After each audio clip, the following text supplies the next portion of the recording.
Dun, dun, dun. Okay, here we are with Mike Silva and Steve Brelwitz on the legendary evening of review and mystery. Steve Brelwitz. Here, get a just a couple of shots of me here. Please. Steve Brelwitz. Oh, he's got to make a display. This book here has a lot of things. We'll look at them.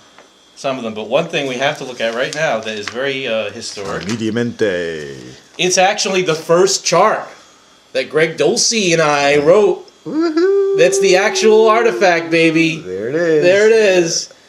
Dun, dun, dun, dating to December 12, 1990.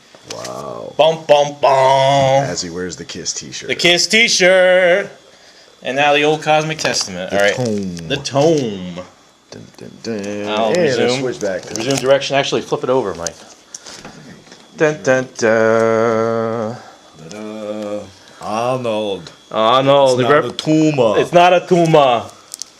Okay, so Where were we? where were we? We were just briefly at the Irvine level, Okay. and it was World Realities just being born, and let's just get this chart. Let's see, the chart in World Realities. This is where we were, right? Just briefly. Pull a chair if you Pull like. a chair. Okay, so that chart, the World Realities chart there, has the reordering. I just want to comment now on the reordering that you did that took it from this, the original chart, Yes. of 26 boxes, and 2 left over that we didn't do anything with. Why? Because Greg and I were strictly assembling pieces.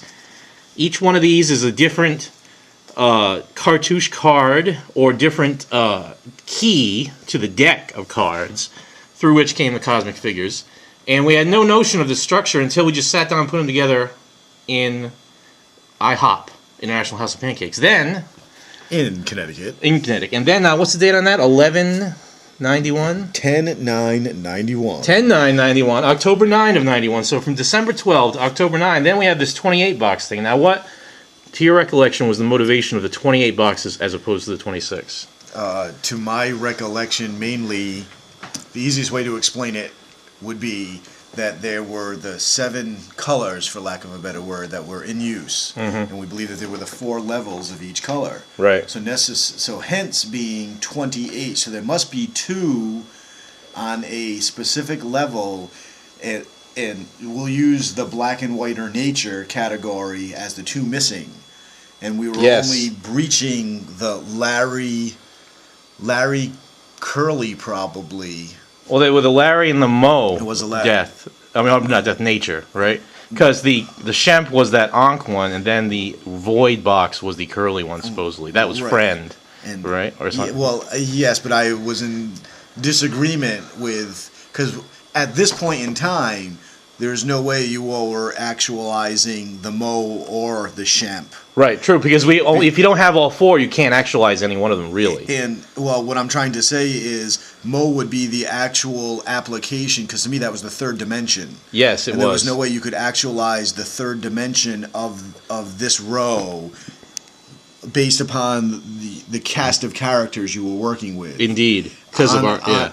On your plot level, you were of course the Curly Shemps, because you were able to manipulate the energies around you to fulfill this particular chart in action with other people. Right. But if you were buying into the overall concept of enlightenment for all, it could never be on a Curly Shemp level, because A, that would make you one with the universe and you would not interact with anybody else anyway. You'd be just gone in a part of the universe on the Shemp level. And on the Mo level, you would only be using it for the betterment of mankind, i.e. the Good Samaritan principle, which you guys were definitely not about at the time. Definitely not. So this was more of the Curly Larry, where some of you were just stumbling, bumbling, rumbling, following the leader, which in a sense would be you. At that level, and Newog Curly, level, yes. You were just having fun with that which you knew and its manipulation over others and situations. Right, so then with the World Realities level in Irvine, then it's about actualizing the Mo and the Larry, primarily,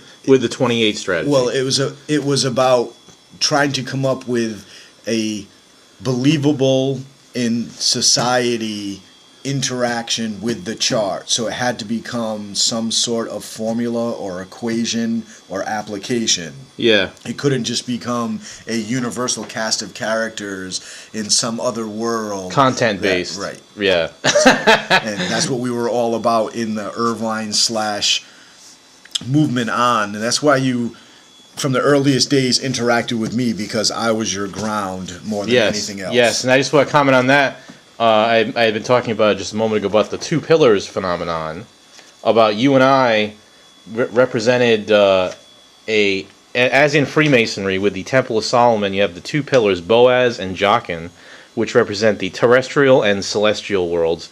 Boaz has a globe of the earth, the mundane world, the real world we have to live in, where we begin and end any plan or actualization of things. And then the opposite pillar is the celestial Jachin, which is the cosmic. It's got the zodiac band. It's got the star chart that surrounds the earth. And so the two of them represent a spectrum that everyone else will fall in between. That's you and I, Mike, in our interactions.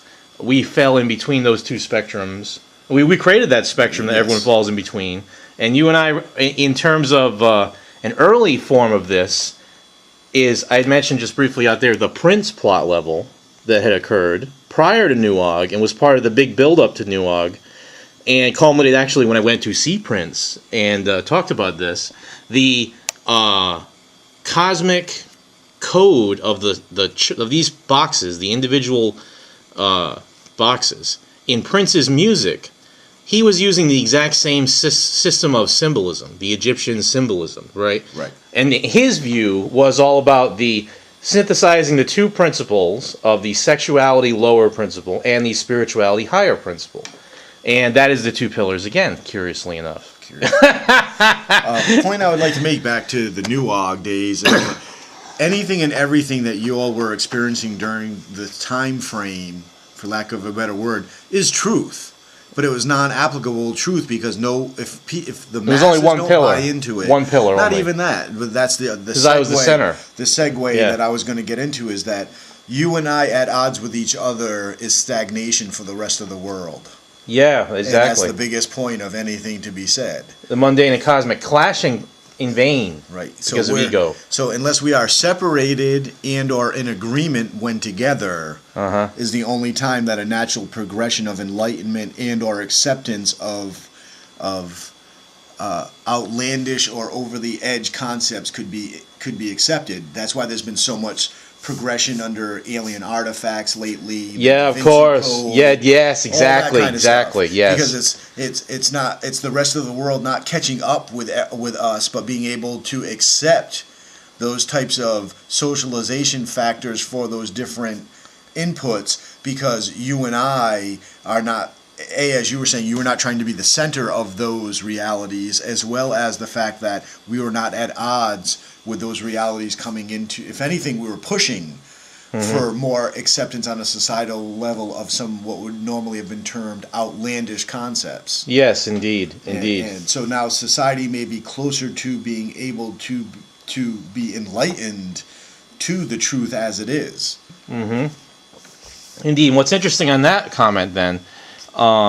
You can look at the Nuog scenario as... go ahead. No, I was going to... While you're talking... Yeah, right. The Nuog scenario is the Jachin's pillar, the celestial pillar with the zodiac band. And all of the Nuog scenario is an example of me radiating as that central pillar, as I had talked about on our previous discussion. And Greg and others orbiting around me and observing the cosmic through me as the cult leader. You know, any cult scenario is just that one pillar, and the just focus on it until it explodes.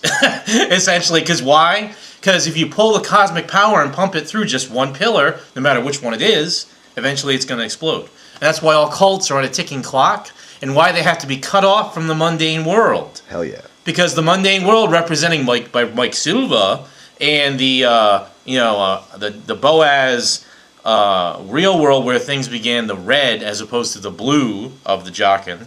I mean, and the idea is that in a scenario where the Jachin pillar is radiating the cosmic energy, but it's flowing between it and the Boaz pillar, that's where you have a harmonious circuit being created, the positive-negative circuit, cosmically. And then the dance of purple in between the red and the blue is here in the cosmic characters, the different archetypal things we have here. This as well lists and shows the different Egyptian symbols here, giving the names. Another example is the number scheme. Another example is the Norse runes, or the cosmic figures, or the Jungian-style archetypal letters, or this new chart language that I developed with a mathematical approach where the one dot in the first four, two dots in the next, etc., leading up to a scheme. But anyway, my point is, with the letters dancing in between the two pillars, you have, like the Prince phenomenon, a purple phenomenon of the language, the music. Prince using the symbols as a code in his music to talk about his perception of the energy radiating between the pillars, which he saw as the mundane pillar. Boaz he saw in terms of sexuality, the dirty mind, his whole black thing, right? And then the white pillar was his spiritually religious, almost gospel hymn approach to the Messiah concepts, etc. And he believed to balance the two was the key, which is why, when I had studied this phenomenon, and why during Nuog we were able to use his music to siphon off energy to use and apply cosmically, which is why we applied one of his songs to each of the cosmic figures. Blah, blah, blah. We could control the cosmic plan for any given night using the cartouche while playing Prince's music. So it's all a scheme. Why? When then I go to see Prince at the height of Nuog, right? And what I tell him essentially is, look, this code exists, you're using it, we're using it, maybe we could work together. Maybe you're a Messiah figure because you're using the balanced pillars to convey the message to the masses, right? What does he do? He goes crazy because he only has one pillar, really. He had no connection to a mundane world because, like most rock stars, he lives in this fairy tale, chocolate-style house with a big windmill, and he's off living a lovely, happy life with no connection to the mundane world inside a bubble in his Jockin only pillar. Changes his name to the symbol, though, didn't he? Right after I went to talk to him. And then he goes crazy. After writing a song, wow, I know why Prince went crazy. You know why? Why? He had no red pillar, therefore he had to see the red in terms of an evil conspiracy. Like every other cosmic cultist clown that I've encountered in the last 4 years at my internet group. So they're only one pillar. So what it is, he had the seven, the evil seven, because I had told him about the whole LaVey invading the government, the satanic takeover of the government with the CIA and the FBI creating the Hoover plot, which was part of our view in Nuog and then carried over into Irvine, as you know. In other words, if you only have one pillar, and this is where I'll segue back to you, if you only have one pillar, you can only see the red in terms of an evil opponent, therefore the evil conspiracy. But we realize that they're just babysitters, that whole view. In other words, most cosmic scenarios have not been able to use both pillars. In fact, no cosmic scenarios prior to ours, and this is except for us, have ever tried to use both pillars, right? And that's what it's all about. And so, to put it in layman's terms, the problem with the situation at Nuog, and then of course when Steve was removed from the picture in Irvine until we got back together for San Diego to then regenerate, is you're standing in that blue pillar and having an internal cosmic revelation, for lack of better terms, the understanding of the universe, but then you jump down into the doorway and you become the only person who understands your own revelation, which is okay when for you. But if you're a cult leader, you take everybody with you in flames, right? And that's where the interpretation of what I wanted to get to before Steve started explaining in depth the whole Prince constant, was that in Nuog the problem was that Steve was interpreting his role as the blue pillar, not just for his own personal understanding, because It's difficult when you are the representation of the pillar and also trying to be a mundane existence in the doorway. Can't do it. It's, or it's you too stressful. Only do it for yourself. Oh, right, yeah. But other people are riding your coattails. Nicholas effect, right? Instead of them being able to stand in the doorway and having an equal balance between them of enlightenment of Steve's concepts and ideas, and balance and connection to the real mundane world and how they could be applied, so that they weren't looked upon as cultist or outcast. Right, yes. Steve would just jump down from his pillar in the doorway and say, see, it's happening right here now in front of you. And it was for Steve, because Steve is the representation of that pillar. Yes, But no, it was not cheating of others, but in fact it was their own weaknesses for them not to be able to stand in the presence of that pillar representation for themselves. Yeah. Because although I am a red representation, and that is my true pillar, as far as for the overall universe, with Steve as my equal opposite standing opposed to me but in sync with me, for all others to pass through, to become harmonious with that which they are about to receive. Yes. I can still jump into Steve's pillar position as well as he and mine after all these years. Right. I choose not to. Through the communication, right. Well, not even through communication. We have a right to be each other's beings within ourselves. You have every right to be that representation of red in...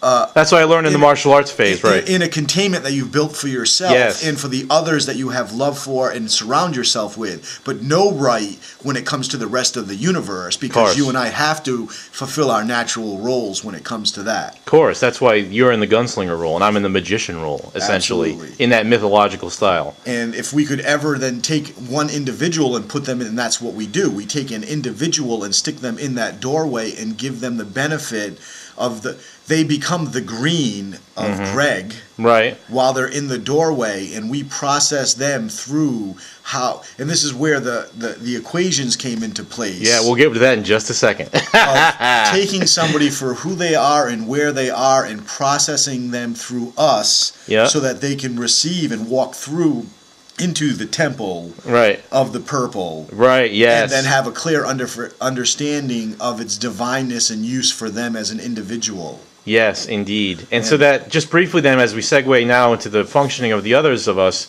Warren in the purple role is akin to the King Solomon who commissions the temple to be built, who has maybe the design plan for, the whole big picture, which is what the Hannibal Smith facet to Warren would come in as the Shemp, right? And then the Larry is Greg, the green student figure, who is going to go into the temple and eventually will succeed as becoming the priest of the temple, right? And that whole idea is then he would, theoretically, in his real green role, want to be guiding other people like a tour guide through the temple, right? That's the whole green role that Greg had during Nuog and was supposed to kind of carry through into the world realities phase, but instead, he fell for the temptation of being evil, right? Yes. Which is why he's been stuck there ever since. Now, maybe he's going to get out into orange. We'll see. But irrelevant, because the point is that the purple is the inside the temple, and the doorway is actually the language. That's why the chart, that's why this chart here is almost structured like a doorway, right?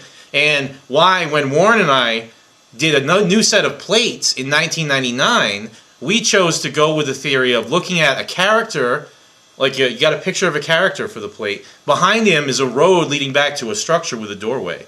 He's coming out of that door in the chart, right? So the idea of the chart with each individual box, when you're looking at that box, it's almost like windows. It blows up to become all in your field of vision. You can go through that doorway, right? Or in the old cosmic scenario with Nuog, we would use that as a trigger to open the door psychically, and I or whoever, the few other characters as well as like 4 other characters during Nuog who did channeling, they would also, quickly I'll just name them, John Patsfield was the primary second man, then Steve Queen, Joe Birch, and Allison all did channeling. And Jeff Deremer, but he failed, he couldn't do it effectively, so he's attempted 5th. He's like the Joe figure in that Stooges analogy. But anyway, back to the purple thing, is going through the doorway into the purple is the promise of any New Age or prophetic or post-apocalyptic or better world order vision, whatever everybody wants to do. And so the thing is that no one until us had attempted to really build the doorway. The last thing I'll say, as I segue back to Mike Silva, is that in Freemasonry, the even more important thing is found in the arch that connects the two pillars. And the arch has a keystone, and the keystone implies the crypt beneath the temple, which has the lost secrets of the ancients and or anything else that you want to make the hidden treasure be. The Da Vinci Code Grail concept, or anything in terms of the lost treasure. And that is the inheritance of the child, or the real person who is the product of the temple. When you go into the temple, into the purple, you become the cosmic child, the star child, and you will become one of these Messiah figures. That's why Prince could be seen as the Messiah, because he was making the doorway, right? That's who Jesus knocking at the door is the big Catholic Revelation icon, and he's knocking at the door, and you are him in that sense of you are going to answer the door and become him. Now, segueing back to Mike Silva, talk about briefly before I do, yes, let me explain on a more concise level. Please do. With what Steve was saying, between the four of us, Warren, who has been mentioned as the purple figure, right? Greg is the green figure, Steve is the blue figure, myself is the red, and Steve and I saying that we are the pillars in which the process of the filtering from Greg being, or the person being the green, or coming with Greg, to make it even easier to understand. We felt the four of us together properly using what we considered to be verbal acid, or the use of the chart in language. Yes. Explained this way. Picture green or Greg as the actual physical door itself, the wood structure. Yes. And if I'm supposed to be one pillar and Steve is the other, consider that the door is anchored into that archway with the keystone by hinges on one side that will swing the door open and close, and a lock on the other side which must be opened in order to allow the door to open and close. Nice. And with the red reality of where we are in today's society, that would be the actual lock. So my side of the door, or the pillar, or the archway, is the actual lock, with Greg being the actual door that needs to be able to be opened, and Steve being the hinges, because even if you have what is required to unlock the door, that does not necessarily mean the door is going to swing in or out. Nice. And with that, Warren being the purple, he's the actual rest of the building that meets the door. Hence, connects to me on one side and Steve on the other side. Yes, of course. So we are being filtered through the purple to just delineate whether or not the green of the door, you can't, until you can get to the door, you can't go in or come out to begin with. So what Steve was saying, as far as the process of stepping through the doorway and becoming the Messiah child and your own God in your own right, to eliminate myself, Steve, Warren, and Greg from the picture altogether as individuals, and put us as actual foundational structure. I would be the lock that's attached to one side of the archway. Steve is the hinges on the other side of the archway. Greg is the actual physical door itself, and Warren is the structure that door is opening into.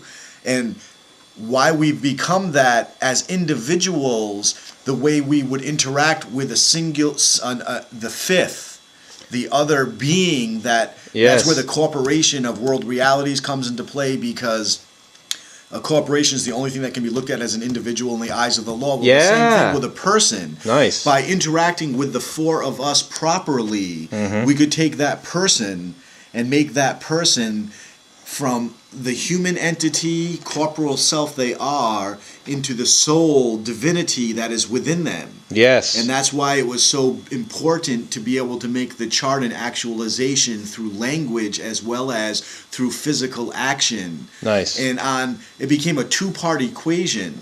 Because one end of the equation was the ability. It's a point of probability. You factor in certain integers, and where those two lines intersect on a graph of three-dimensional plane is the point of most probability or likelihood of occurrence.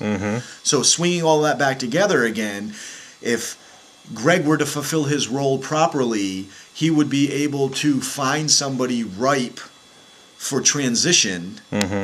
and then Steve and I would be able to balance their understanding of themselves and their appreciation for the cosmic as they know it, either through their own personal, whatever their belief system is, Steve could handle, and whatever lot in life they had drawn at that point in time, I could handle. And the synthesis of myself and Steve talking them through their lot in life and how it applies to their beliefs, because Greg has put the light over their head and said, this is one for now, would allow them, with Warren is our filter for Steve and myself to make sure that we don't accidentally blow up their brain. And so that's how the four of us would interact with an individual to bring them physically through to enlightenment of themselves as the God child. The problem with the whole damn thing is it would take us forever to do that on a one-on-one basis with everybody in the world. That's why it's about the Tangwar and just setting up a distribution system to infect people's minds with the language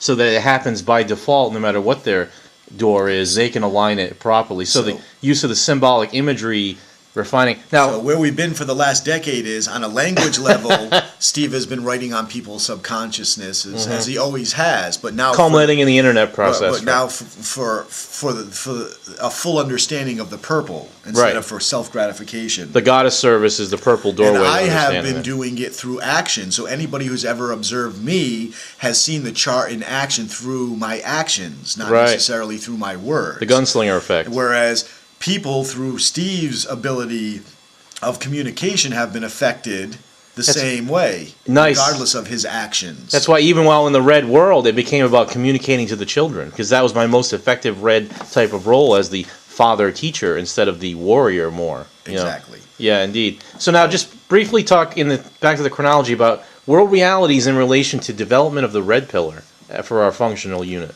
And that's why you as president, almost, I think. Yes. Now, can you talk about that just for a moment? Development of that. I was out of the picture by necessity because I'm so powerfully blue. To develop the Red Pillar, I had to be gone. Right. Right? What we were trying to do was actualize a physical reality in a world that would be accepted by society for the concepts and beliefs that we had. Hence, World Realities, a corporation that was involved in several different ventures, but the overall concept was that we were going to develop a business that would eventually be powerful enough to be respected by the business world, because people were all about money and power at the time. And little do most people know that true power is just knowledge. The more you know about something or someone, the more powerful you really are. But success, in most people's mind, is generated by wealth and by business. Right. So, a corporation which could represent Friend, the child goddess, is most important.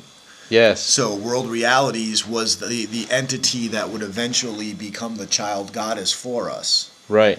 And businesses underneath that corporation would be the actualization of the different color schemes, at least the four of them that were most important to us: the red, the purple, the green, and the blue.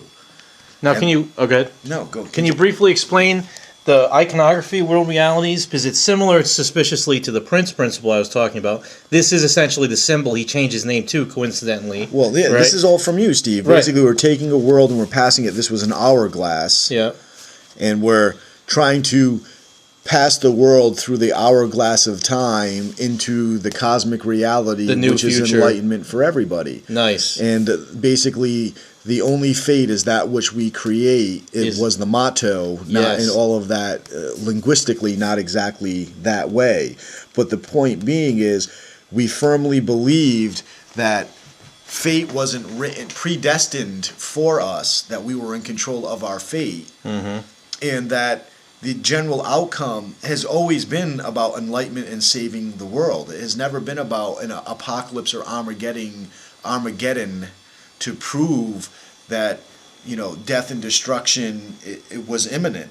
Right, going out guns blazing. So, and that was never ever the concept. As well, far that's as it. That's the culmination of a blue pillar with no red. You have to see it as the man coming in with guns blazing against you, right? And it's interesting. In the Irvine, and this came from Newog, the only approach we had to that in terms of Irvine was the Hoover plot. And that was almost you're on an equal plane. All they can do is fuck with you. Right. And why? Explain that principle briefly. Instead of an all-powerful conspiracy you're afraid of, they're just annoying you, and it's whether or not you're going to fall for their trap. Right. Well, it's stumbling blocks. Is that the more closer to the edge of the wave for the current time passage, because even though all things have always been and will always be, that's where the most misconcept of fate is that everyone, if you're a believer in fate, then you're predestined. But if you're a believer in everything has already happened, that doesn't necessarily mean predestination or fate. It just means that every possible outcome is possible, and that's where we got into the slide effect for me personally. Can you explain that slide effect? Progression isn't just a movement forward, it's a movement sideways. Nice. And the whole point is we have already been successful from the point when we had decided that this is all of our first times round here. Our job is on this particular planet at this particular time to bring everybody with us into the age of enlightenment for themselves, to allow them to be their own God-child. Right. Okay? Yes. So supposedly there have been others that we are representations of those entities, and they have had other representations in past histories, and the people weren't able to come together and take care of it themselves. Right. So, and I never bought into that effect. I believe that we all do this on a regular basis throughout the multiverse, and this is just our current assignment. And as soon as we get this freaking assignment right, we go off, wake up tomorrow, I get to kiss my wife in the morning, get on my freaking horse and go to the next damn planet and do it all over again through a rebirth. Yes. Then fumbling around and trying to figure out what it's all about on that particular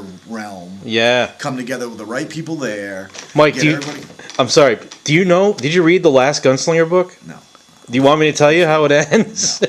You know, but you already know how it ends, is what I'm telling you. So anyway, so the slide, and it's like the whole, you turn to the mirror effect. You have a mirror on either side, and you look into the mirror, and you see yourself all the way through all the other mirrors on both sides. Right. So where I'm going is there is a truth that in this particular situation, soon as we came into the situation, it was fixed. Yes. So, in other words, at our birth and not even before our infancy, it was taken care of. And for every moment in time, from that point till this point, we have been successful already. Yeah.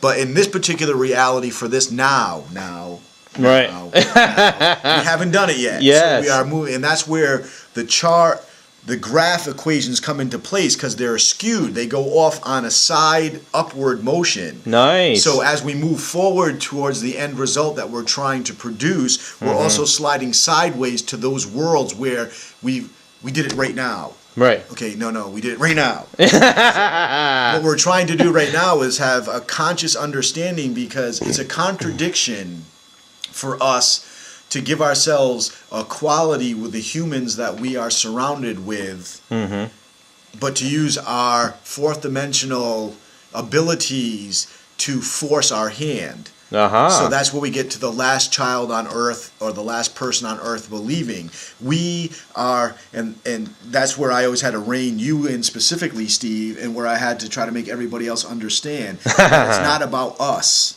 Right. It's about the last person that's going to come kicking and screaming. And as the world continues to populate itself, that is that many more belief structures that come into play that have to be factored into the chart and become synchronous with the overall truth. Right. So had we been able to do this when there were only 10,000 people on the planet, it would have been a hell of a lot easier than when there's 4.65 billion people on the planet. Nice. That's why the apocalyptic challenge is so specific. Right. Now, and so, well, that's the other thing where I don't fault the apocalyptical personages who want the end of the world, because what you're really doing is limiting the number of people you have to affect to get them to get it.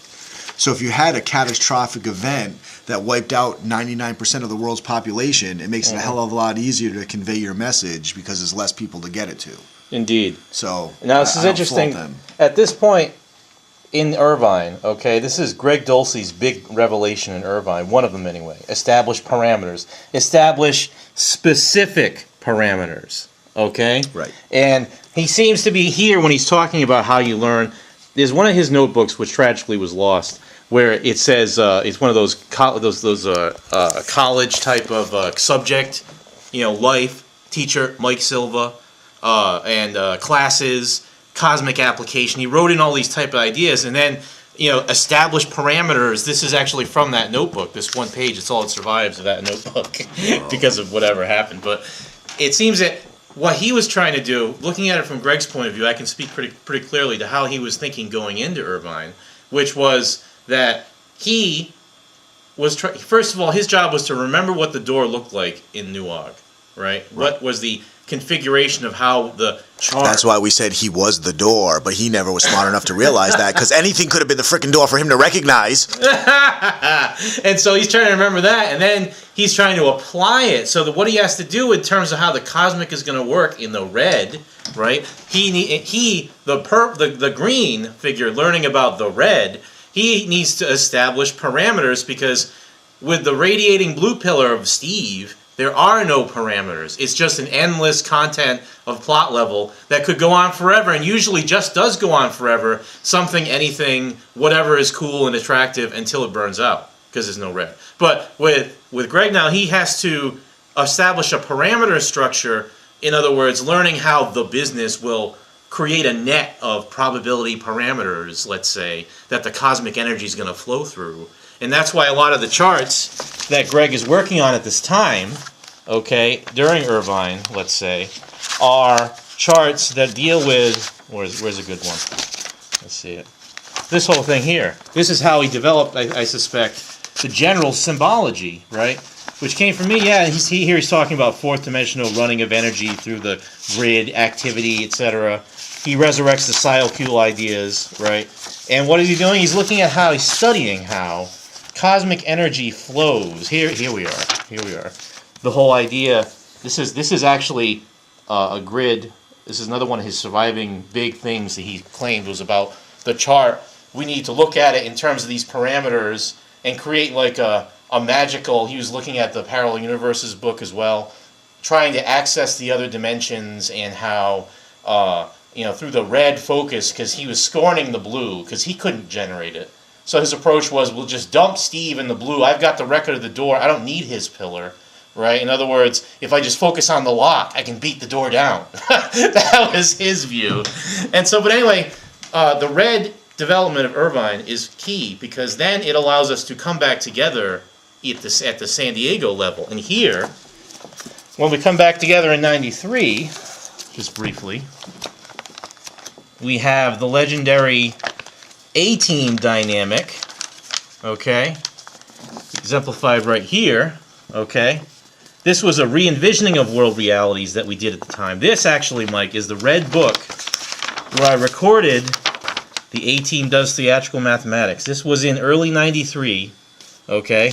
Here it is, Mike Silva, 2/13/93, 2:40 a.m., meeting end minutes, world realities, quantum mechanics, and Newtonian theory combined to come up with the probability of possible future situations. Combined theory using A-team analogy. And then you go into all of this, essentially. Conscious, subconscious, conscious. All right? First you go to this, how it breaks down into the two elements, right? Yes. Conscious, on each side, the vertex, then the other two elements. And then you make this connection here. So I'll segue away now back to you, and can you tell me what you were thinking? Because this is the first recording we did first night in San Diego, right? Where we really whipped it out. And what I'll do is this now, because we're going to have the graphs coming out of this in the back. But all I'm doing is I'm court reporter here. Okay. In the red, that's your words, okay? And you're basically, all you're talking about now is just how, at this level, okay? I'm actually going to have to get out my cord here, okay? Yes. So you can just zoom in on that and just start talking. How we were going to use the A-team analogy now, and it was the whole bigger revelation of the four of us, and the advantage of the A-team over the Stooges is that the Stooges are banging into each other in a comedy way. The A-team can accomplish any mission. Yes, without hurting other people. Right. So now can you just give your whole development of that, how that became the idea for you? Okay, well, at the time, I just happened to pick up 4 books. Quantum Mechanics, The Theory of Relativity, Space and Time, and I'm not quite sure what the 4th book was at the time. I was in some classes at Orange Coast Community College in environmental marine science at the time, where I came up with the conscious, subconscious, subconscious, and conscious or subconscious ideal, and with that, the idea of theatrical mathematics. Right, which Greg and I had kind of worked on in 1992 and when I was getting into quantum physics. The idea that theatrical mathematics, Greg and I came up with it actually working on a game concept for the cosmics. In other words, quantum physical principles illustrated in a game with the chart as a chessboard with game pieces. Again, it's an approach, kind of looking at the door a different way. It went nowhere because that's not what it's about, but it then came back together at this point with us and this whole idea of the Stooges being transformed into the A-Team. Right. And he has now the 4 elements. It's interesting now, we have been talking just the last several minutes about this type of Freemasonry analogy, which is so apt to the whole general principles, but at the time we were still looking at it as this idea of the mind, the conscious, unconscious, blah blah blah, processing Jungian concepts into a mature form for the first time. Okay, now when you mentioned the whole theatrical mathematics where you and Greg were, you had that particular terminology? We did. So you came up with it as well, synchronistically. Maybe we mentioned it. No, because I'd never heard of it before, and that's why. That's amazing too, because again, now this now here, Mike, look at this. Yes, this is the important stuff for me personally. Okay, now just if I have to actually go quickly to the bathroom, you can just start talking about what that page, Mike, just that page, what's going on there. That's a damn good question, Steve. It's the formulas now. How'd you go to the... That's the biggest thing. The formula is. Well, I'm gonna wait for you. Is there a pause? Where's my pause? Yeah, there's a pause. There's a pause. I got it. Okay. The formulas. Well, pause is not working for me as usualmente. Alrighty.